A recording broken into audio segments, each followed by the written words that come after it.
क्योंकि वो शब्द बदल जाते हैं ना, आपके भाव बदल जाते हैं। देखिए पीते ऐसा नहीं, उन्होंने सही बोला है, पीते सब है, बट इस दुनिया में कौन नहीं पीता है। खेसारी लाल यादव और पवन सिद्धू ऐसे नाम है भोजपुरी इंडस्ट्री के, जो भोजपुरी इंडस्ट्री के अभी तक खड़े करके रखे हुए हैं। दोनों को दोनों एक दूसरे से प्यार बहुत करते हैं, लेकिन हमेशा विवाद में बने रहते हैं।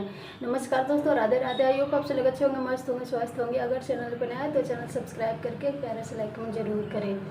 खेसारी लाल यादव ये हमेशा कहते हैं कि पवन सिंह इतना ज़्यादा पी लेते हैं, उनको मैं कई बार मना किया कि भैया थोड़ा कम पी के स्टेज पे जाया कीजिए या फिर इवेंट में, क्योंकि शराब पीने के बाद उसका जो नशा होता है वो बाहर निकल ही जाता है। लोग चाहे कितना भी कंट्रोल कर ले, लोग समझ जाते हैं। इसलिए खेसारी भाई हमेशा कहते हैं कि पीने के लिए तो हर इंसान पीता, मैं भी पीता हूँ, लेकिन उसको लिमिट में रखना चाहिए। क्योंकि स्टेज शो अब जब करने जाते हैं तो वहाँ पे जनता की भीड़ लगता है और जनता के सब कुछ पता होता है कि आप क्या करके आते हैं और क्या करना चाहते हैं। क्योंकि जब वहाँ पे जाते हैं तो पवन सिंह के बोल चाल ढंग से सब कोई पहचान लेता है। और इतना ज़्यादा स्टेज पे जाने के बाद, इतना ज़्यादा शराब कौन पीता है कि स्टेज पे चढ़ने के बाद भी वो छुप करके स्टेज पे ही शराब पीते हैं। और ये सब से ही पवन सिंह के नाम बहुत ज़्यादा बदनाम हो रहा है। वैसे अपना राय जरूर दीजिएगा। Thank you.